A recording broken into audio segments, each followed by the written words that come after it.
Բարև ձեզ արկելի հեռուստադիտողներ, 168 TV-ի եթերում ռիվյուն է։ Մեր տաղավարում հյուրընկալել ենք ֆերմեր գործարար Հարություն Մնացականյանին։ Բարև ձեզ, պարոն Մնացականյան։ Շնորհակալ եմ մեր հրավերն ընդունելու համար։ Պարոն Մնացականյան, նախ քանի որ նոր եք վերադարձել Իրանից եւ այնտեղ գործնական հանդիպումներ եք ունեցել, պետք է խնդրեմ նշեք ինչ արդյունքներ եղան եւ առհասարակ ընդհանրապես Իրանը ինչ ազդեցություն կարող է ունենալ Հայաստանի գյուղատնտեսության զարգացման վրա։ Տեսեք, մեծ ֆորում էր, որտեղ պիտի մասնակցեին 13 երկրներ, բացի Ադրբեջանից, նաև լինելու էր Թուրքիա, Պակիստան եւ այլն, որը կազմակերպվել էր Քիշ կղզում, բայց ի զարմանս մեզ այդ 13 երկրներից ներկային միայն 3 երկրների ներկայացուցիչներ, մնացածը չէին եկել։ Չգիտեմ ինչ պատճառներով, իրենք ասում են վիզա չեն տրամադրել եւ այլն, որպես այդպիսին պրոդուկտիվ հանդիպում չէր, ընդհանրապես կարելի ասել, շատ քիչ տենց որոշակի փոխ համաձայնություններ տեղի ունեցան, բայց Իրանը Հայաստանի գյուղատնտեսության համար շատ մեծ լրջագույն դերակատարություն կարող է ունենալ, քանի որ ներկայապայն ինչ չունի Հայաստանը, ունի Իրանը։ Ինչ պետք է Հայաստանին, Իրանը ունի ամենացածր գներով, սկսած նրանց շատ զարգացած տնկարանային տնտեսություններ ունեն, որտեղ նաև ստանում են կլոնավորված տնկիներ, ինչը նոր առաջադեմ գյուղատնտեսական, այսպես ասած, գիտության մեջ ամենաառաջատար ճյուղերից է, որի շնորհիվ բերքատվությունը բարձր ստացում, հիվանդություններից են խուսափում in vitro եղանակով ստացված տնկիներից, ունեն շատ մեծ ներուժ արտադրական նշանակության սարքավորումների մատակարարման, այսինքն մենք հնարավորություն ունենք Իրանից գնել շատ էժան գներով սարքավորումներ եւ տարբեր կիսաֆաբրիկատներ եւ վերջնական արտադրանք ստանալ գյուղմթերքների, պլյուս նաև մենք ենք խիստ անհրաժեշտ Իրանին, որպեսզի Իրան-Ռուսաստան այդ կամուրջը ստեղծվի, քանի որ հենց հիմա նույնիսկ Պարսկաստանը ամեն կերպ փորձում է խուսափել Ադրբեջանի միջոցով արտահանումներ կատարելուց դեպի Ռուսաստան, պլյուս դրան նրան մենտալիտետային տարբերություններից ելնելով նրանք ռուսները չեն կարողանում աշխատել, չի ստացվում նրանց աշխատանքը, նրանց ապրանքը չի մտնում ռուսական սուպերմարկետներ, հասնում է ռուսական շուկա, այս ռուսական շուկայում խաբեություններ են տեղի ունենում, նրանց չեն վճարում կամ ապրանքն է փչանում, ու նրանք մաքսիմալ կերպով խուսափում են ուղղակիորեն մտնել ռուսական շուկայից, դա հայերը կարող են անել եւ որոշակի նրբություններ կան ռուսական սուպերմարկետներ մտնելու, հիպերմարկետներ, բնականաբար դա չեմ ասի ինչ գաղտնիքներ են կամ ինչ նրբություններ են, որը Հայաստանում կարող են այդ սուր անկյունները շտկվել, հարթեցվել եւ Հայաստանը դառնա միջնորդ երկիր կամուրջ, այսպես ասած, Իրան-Ռուսաստան համագործակցության։ Դա մեզ մի քանի էֆեկտ կապահովի, առաջինը ֆինանսական հոսքեր տեղի կունենան մեր երկրում, երկրորդը, երբ ռուսական շուկան, տեսեք, սպայկայի օրինակն ասեմ, երբ 2014 թվականին Ռուսաստանը Թուրքիայի նկատմամբ էմբարգոները չկիրառեր, մենք ընդհանրապես լոլիկի շուկա չէինք ունենա։ Ճիշտ է, ասեկոսեներ կան, որ ենթադրենք Հայաստանից բերել են թուրքական լոլիկ ռեէքսպորտն արել, ինձ համար դա երրորդային, չորրորդային հարց է։ Չգիտեմ ինչ են արել, ինչ չեն արել, դա ճիշտ է, ճիշտ չի, բայց պայքան կարողացավ լոլիկի շուկան բացել Ռուսաստանում։ Հետագայում Հայաստանում լոլիկի արտադրություն երբ սկսեց արագ աճել, դա արդեն թուրքական լոլիկի հաշվին մտավ։ Նույնը մենք պարսկական ապրանքի հաշվին հնարավոր է շուկա բացենք եւ ընթացքում զարգացնենք հայկական արտադրությունը, օրինակ խնձորի այգիներ հիմնել եւ ստանալ ռուսական պահանջներին համապատասխանող որակյալ խնձորներ, նարինջ դե Հայաստանում չկա, բայց նարինջի ռեէքսպորտով հանգիստ կարող ենք զբաղվել, որովհետեւ այնտեղ շատ մեծ քանակությամբ նարինջի արտադրություն կա, այգիներ կան եւ շատ որակով։ Եվ այսպես փուլ առ փուլ ըստ կետերի, այսպես ճիշտ գնահատելով իրավիճակը կարող ենք նաև զուգահեռաբար զարգացնել գյուղատնտեսությունը եւ իրանական ապրանքի հաշվին աշճանաբար մենք սկսենք մեր ապրանքը ներմուղել ռուսական շուկա։ Պարոն Մնացականյան, խոսեցիք հնարավորությունների մասին, իսկ այս պահի դրությամբ, հա, մինչև հիմա ինչ է արվել, օգտագործվել են այդ հնարավորություններից գոնե մի փոքր մասը, թե ոչ։ Ես ճիշտն ասած մի անգամ Facebook-յան գրառում եմ արել։ Ես առաջի երբ մի տարի թե 2 տարի առաջ ուզեցի մեքենայով գնալ Իրան, քանի որ շատերդ գիտեք, մեքենայով մի քիչ խնդիրներ կան, չեն թողում հիմնականում, եւ որպես նախարարի խորհրդական գնացի, մտա դեսպանատուն եւ խնդրեցի, ասեցի, որպես խորհրդական ուզում եմ մեքենայով գնալ Իրան, որ մեքենայով տեղաշարժվել, ավելի շատ հանդիպումներ ունենալ եւ այլն։ Եվ երբ իրենց մեր Մեղրիի սահմանը իրենց Նորդուսն է։ Երբ որ մտա Նորդուս ու տեղական իշխանությունները իմանալով, որ ես նախարարի խորհրդականը, միանգամից ինձ հետ հանդիպումներ ունեցան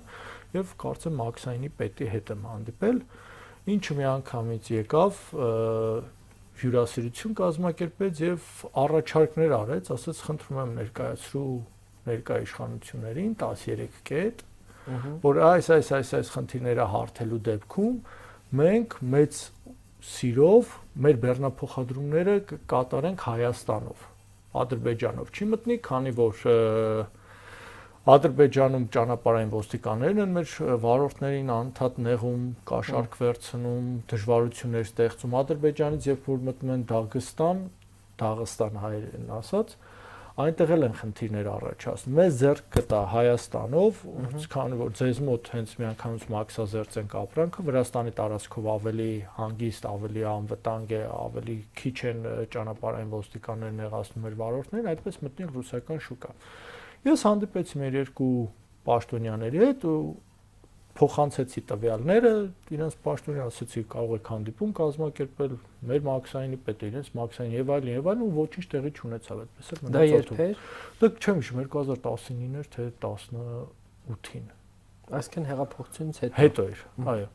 Մի խոսքով Իրանը շահագրգռված է, պլյուս Իրանը Եվրոպա շատ մեծ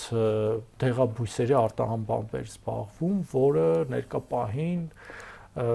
արգելքի տակ է եւ նրանք տարբերակ չունեն եւ շատ արագ կարող է Չինաստանը եւ Հնդկաստանը այդ շուկան փակել եւ հետագայում եթե այդ արգելքն էլ հանեն, Իրանը չկարողանա նույն իր առաջվա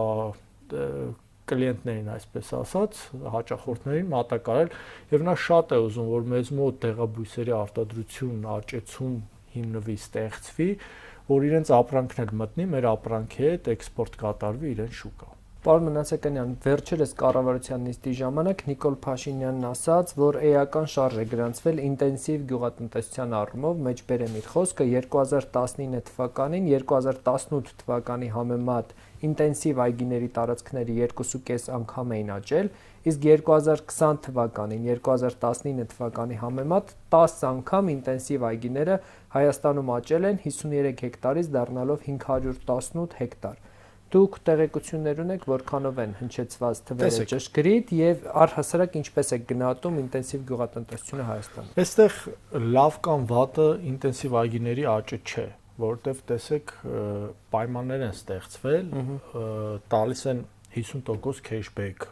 ինտենսիվ այգի հիմնող անհատներին կամ կազմակերպություններին, 0% սուբսիդավորվող վարկեր եւ այլն։ Կարևորը ինչպես են ստեղծվում այդ ինտենսիվ այգիները եւ հետագայում ինչ խնդիրներ կարող են առաջանալ։ Ճիշտ են այգի հիմնման աշխատանքներ տեղի ունենում, թե սխալ։ Կարևորը հետեւել, որ նրանք հետագայում չձախողվեն։ Իսկ այդ այսպես ասած գործիքակազմը դեռ չեմ տեսնում։ Չի երևում, հետևում է արդյոք պետությունը այդ process-ին, թե չէ։ Տեսեք, ջերմատնային տնտեսություններն էլ են սկսել աճել, որտեղ մինչև 50% պետությունը սուբսիդավորում է, բայց նաև պետությունը պետք է միջամտի, որպեսզի նա չձախողվի, որտեղ այնքան մարդիկ գիտեն, որ գյուղատնտեսությունից հազարավոր կիլոմետրեր հեռու են, եւ որոշում են այգի հիմնեն, գիտեն սովորական, չգիտեմ, ես որ թվի սառը բերեցիր, տնկեցիր մի քանի հետո բերքը տալու է։ Ոչ, այդպես չի։ Դրա համար մենք այսօր մեր եղած այգիները նույնիսկ ռուսական եւ եվրոպական շուկաների պահանջներին չհամապատասխանող գյուղմթերք ենք արտադրում։ Մենք չենք կարողանում մտնել ռուսական ցանցեր, մենք չենք կարողանում մտնել այլ երկրների շուկաներ, որովհետև որակը չի համապատասխան։ Նույնը բերքատվությունն է ցածր։ Ենթադրենք Խնձորի այգին հստակ չափորոշիչներ կան։ 70 տոննա պիտի բերք ստանաս, այդ 70 տոննա բերքը ստանալու համար այս նյութերով պիտի հողը սնես, ռոռոքում այսպես կազմակերպես, ցանցը հակակարգտային ցանցերը այսպես պիտի լինի, ամառվա եղանակին ինչ խտությամբ պիտի ծածկես, որ արեգակի ճառագայթները չլինեն, պլյուս պետությունը պիտի պահանջի բարձրադիր գոտիներում, օրինակ կանաչ խնձորը որակով չի լինում, արևի ուլտրամանուշակագույն բարձր ճառագայթներից կարմրում է, կարմրած որոշակի գունափոխված կանաչ խնձորը համարվում է խոտան։ Ցածրադիր գոտում էլ կարմիր խնձորը որակով չի լինում։ Եվ եթե պետությունը չի միջամտում, չի ուղղորդում, կարող է այդ բումը, որ տեղի է ունենում, այսինքն, կհիշեք լոտոները, չէ՞, մեկ էլ կասեն մի տարում այսքան լոտո ստեղծող ֆիրմա եղավ ու բոլորը ձախողվեցին։ Եթե այդ գործիքակազմը չկիրառի, չուսումնասիրի եւ ճիշտ ուղղորդումներ չանի, վաղը միսօր այդ հիմնած այգի հիմնած կազմակերպությունների, ընկերությունների անհատների մեծ մասը ձախողելու է։ Բայց կներեք Նիկոլ Փաշինյանը լրիվ այլ բան է ասում։ Նա ասում է, որ մրգի եւ բանջարեղենի արտահանման աճ է եղել նախորդ տարվա համեմատ, վիճակագրորեն գրվում է 102%, դա նշանակում է, որ 2%-ի աճ ենք ունեցել, բայց շատ կարևոր առանձնահատկություն գնային առումով աճը կազմել է 37%, եւ սա էլի կապ ունի ինտենսիվ այգեգործության հետ։ Գնային ավելի բարձր սեգմենտի արտադրանք է արտահանվում, իսկ դա ինտենսիվ այգիներում է արտադրվում, եւ սա շատ կարևոր առանձնահատկություն է։ Գիտեք ինչն է հետաքրքիր։ Սկզբից ասում եք 19-20 թվականին հիմնվել են այսքան ինտենսիվ այգի, այդ ինտենսիվ այգին բազմամյա մշակաբույսեր են, դրանք 3-4 տարին են բերք տալիս։ Այսինքն եթե արտահանվել է, արտադրվել է, դա այդ այգիները ստեղծվել են ավելի վաղ 16 թվականին, 17 թվականին, 15 թվականին։ Նոր ստեղծող այգու արդյունքը երևալու է 3-ից 4 տարի հետո։ Այսինքն այդ թվային, այսպես ասած, խաղը այդ կապ չունեն սրանք իրար հետ։ Սա կապ չունի։ Ջերմատնային տնտեսությունը ուրիշ բան։ Ջերմատնային տնտեսությունը հիմնվում է ինձ հաջորդ տարի արդեն հնարավոր է լոլիկ ստանալ եւ այլն, բայց բանջարեղենի եւ պտղաբուծության մեջ դա նշանակում է, որ 16-17 թվին էլ է ինտենսիվ այգիների քանակը աճել եւ ստացած բերքը արտահանվել է դուրս, ենթադրենք Ռուսաստան։ Այնպես որ այս արդյունքները, եթե 23-24 թվականին էլի են աճելու, ասեմ, այդքան այգիներ, բայց պետք է այնպես անել, որ այդքան ստեղծված այգիները ենթադրենք 50%-ը չձախողվի։ Ենթադրենք ձախողվի 10%։ Ձեր դիտարկումները ցույց են տալիս, որ ձախողվելու է։ Ես վախեր ունեմ, որ ձախողվելու է, հասարակ օրինակ բերեմ 2020 թվական, այս կոവിഡ്ը ընկավ մեջ, բանը պատերազմ ընկավ, արդեն չեմ հետևել, ես մի օրինակ ասեմ, իմ ընկերներից մեկը բարեգործական նպատակներով գյուղացիների փորձեց գյուղատնտեսական կոոպերացիա ստեղծել գյուղացիների համար, ինչ որ գյուղում։ Ուրեմն մի տնկարանային տնտեսության հետ պայմանավորվեց, գնեց 16000 հատ Ստենլի Սալորի տնկիներ։ Շատ բարձր գնով։ 2 տարեկան տնկիներ պիտի լինեին, բերեցին, տնկեցին, մի քանի օր հետո ընկերը զանգ արեց, ասեց կարելի գնանք իրար հետ, նայենք։ Գնացինք, նայեցինք, կասկածեցի, որ տնկիների որակը լավն են, բայց քանի որ մասնագետ չեմ, ռիսկ չարեցի, ասեցի պիտի 4 տնկի հանեմ, տանեմ, այդ մասնագետի ցույց տա։ Դրանք մասնագետի ցույց տվեցինք եւ պարզվեց այդ սալորենիները ոչ միայն 2 տարեկան չեն, այլ 12 հիվանդություն կար այդ տնկիների վրա։ Պլյուս ամենավատը կարանտինային հիվանդություն կար։ Կարանտինային միջատ կար։ Այսինքն որը լուրջ վնաս է հասցնելու էկո համակարգին։ Դա որտեղից էր այդ տնկիները։ Ներմուծողը ներկրել էին ամենայժան, ամենաանվորակ տնկիները, խոտան այսպես ասած, քանի որ մեր չէին հասկանում, ու այգեին նույն աշխատանք էր տեղի ունեցել, 4 թե 5 հեկտար այգի էին տնկել։ Ու վերջ,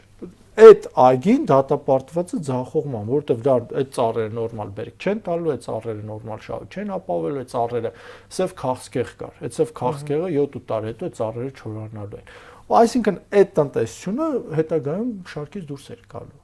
Իմ մտավախությունը դա է։ Մեր տնկարանային տնտեսությունները պարտադիր ոչ միայն պիտի սերտիֆիկացնեն, այլ խիստ վերահսկողություն սահմանվի, որ նման գործունեություն ծավալող ընկերությունները կամ անհատները դուրս մնան շուկայից, որովհետև պատկերացրեք այգեգործությունը երկարաժամկետ գործողություն է ենթադրում, ու դու այգին տնկես խոտան ծառերով չհասկանալու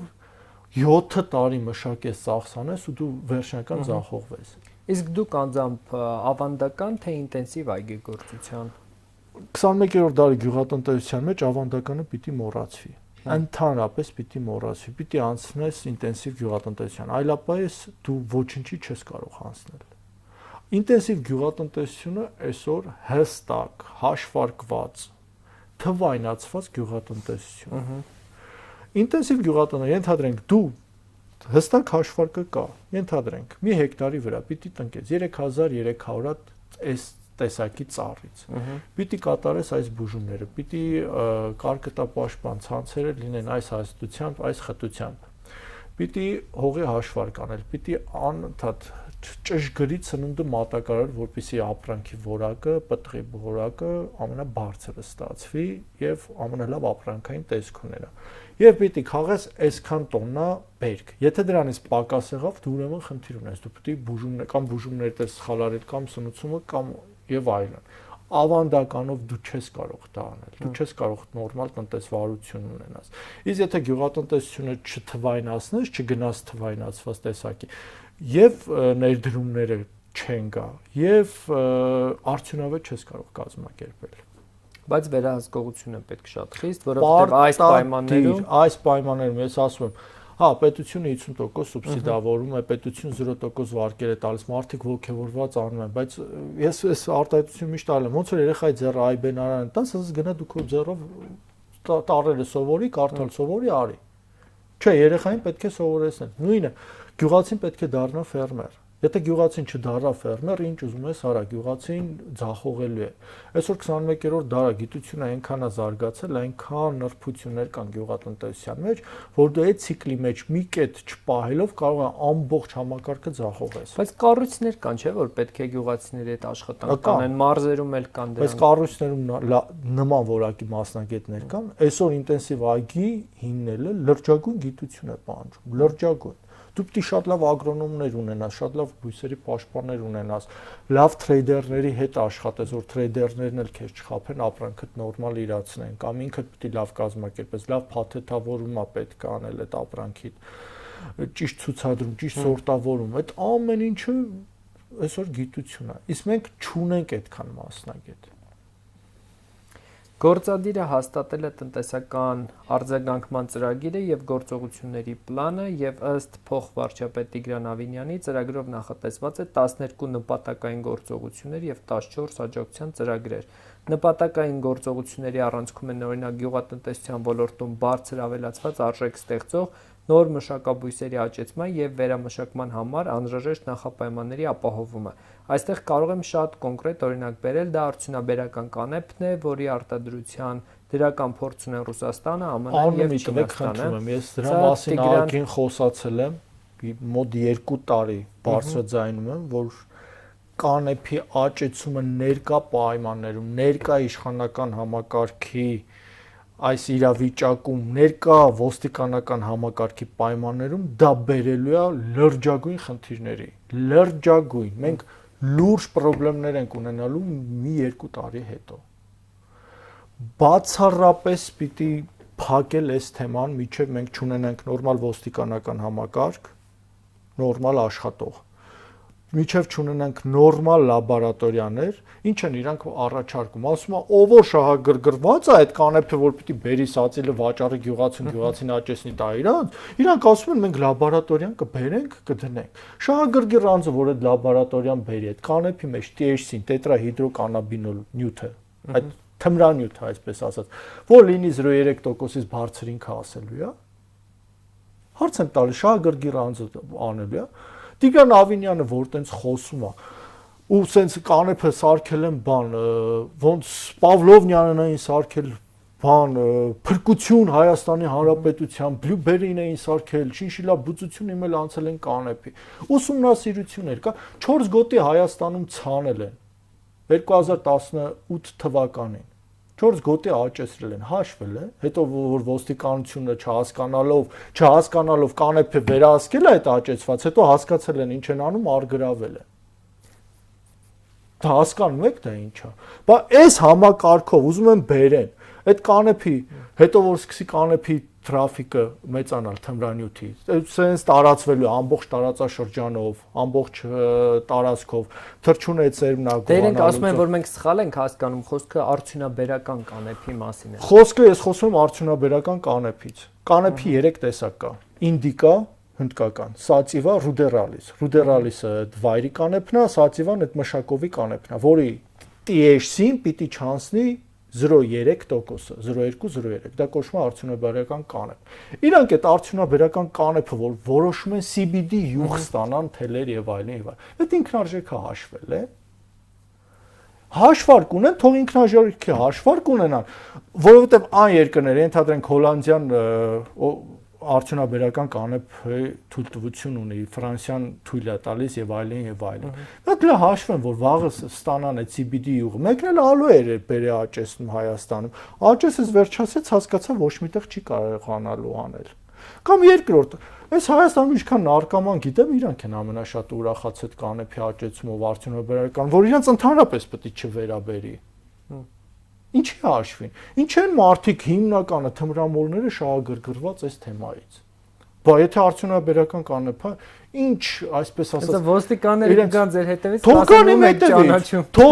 հետևից։ Թող գան իմ հետևից, թող գան, ես ասեմ, հատ, ինչա ոնց է, չէ, նարկոմանն են չեմ ասում, որովհետև իրանք լրիվ էլ գիտեն, ով է ինչա։ Պարոն Մնացականյան, լավ, ավելի բարձր ավելացված արժեք ստեղծող ինչ մշակաբույսեր կարելի աճեցնել, ինչպես իրենք են ասում։ Բազմաթիվ մշակաբույսեր կարելի։ Մի քանիսը կասեք։ Հենց ծիրանի աճեցումը, ծիրանի այգիների հիմնումը, այսօր Եվրոպայում ծիրանի արժեքը մինչև 7 եվրո է։ Թող այնպիսի լաբորատորիաներ ունենան Հայաստանում, այնպես կազմակերպեն լոգիստիկան, տվյալ մշակաբույսի պահպանման համար համապատասխան նյութեր կան, որ կարող են այդ համապատասխան նյութերով մշակել մինչև 40 օր ծիրանը պահել։ Փաստացի Հայաստանում ծիրանի երկիրը ստացված փորձը կա, արդյունքը կա, հաշվարկը կա, ինքնարժեքը կա։ Բազմաթիվ այլ խորդենին, գիտեք Հայաստանում ինչ խորդենու մշակություն է եղել այն ժամանակ, ինչպիսի արտադրություն ենք ունեցել, ու մեր տեղական խորդենուց ստացված եթերայի յուղերը ամենաբարձր որակն են եղել, որ տիեզերաշինության մեջ են օգտագործել, օծանելիքի արտադրության մեջ են օգտագործել։ Ինչի հենց կանեփ։ Ինչ են հենց մարդիկ այդ կանեփի թեմայով այսպես sense ոգևորված շահագրգռված նյու վասյուկ են սարքում այս երկիրը կանեփի։ Ոնց են վերահսկելու, թող ինձ բացատրեն։ Ես նախորդ նախարարի հետ, Խաչատրյան Տիգրանի հետ մոտ 3-4 անգամ երկար քննարկում եմ ունեցել։ Երկար։ Ես կբերեմ փաստերով, կասեմ ինչի չի կարելի Հայաստանում աճեցնել։ Ինչի չի կարելի ներկա պահին։ Որտե վերահսկողությունից ընկնելու է, ու սենց ամբողջը ավիրվելու է այս համակարգը, վերջում կորոշեն, որ ենթադրենք չէ լավ իմաստ չունի, բայց արդեն դրա դեմը չեն կարողանալու առնենք։ Ձեր հարցազրույցներից մեկում նշել եք, որ Հայաստանում կա 200,000 հեկտարից ավել գյուղատնտեսական նշանակության հողատարածություն, որտեղ ոչինչ չի արվում։ Ինչ կարելի աճեցնել այդ հողատարածություններում, արդյոք դրանք ռոռոկելի են թե ոչ եւ կանեփի պրոպագանդիստները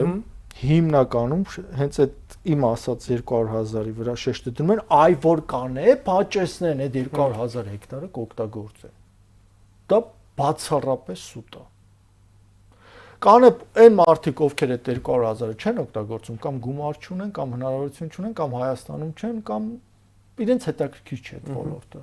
Այդ կանեփը, որ օգտագործեն, էլի օգտագործել են այդ մշակող 250,000 հեկտարի վրա։ Դա չեն անելու։ Այդ 200,000 հեկտարը ամենաառաջինը, որ ես այդքան խոսում եմ, Հայաստանի հողային ռեսուրսները, էլի թվայնացումից եմ խոսելու, պիտի զոնավորում կատարվի, որտեղ 67 թվականից առ այսօր զոնավորում չի կատարվել։ Զոնավորում Իրանից ենթադրում է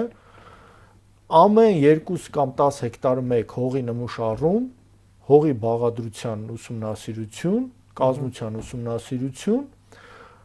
մինչև 20 տարվա, վերջի 20 տարվա մեծիոն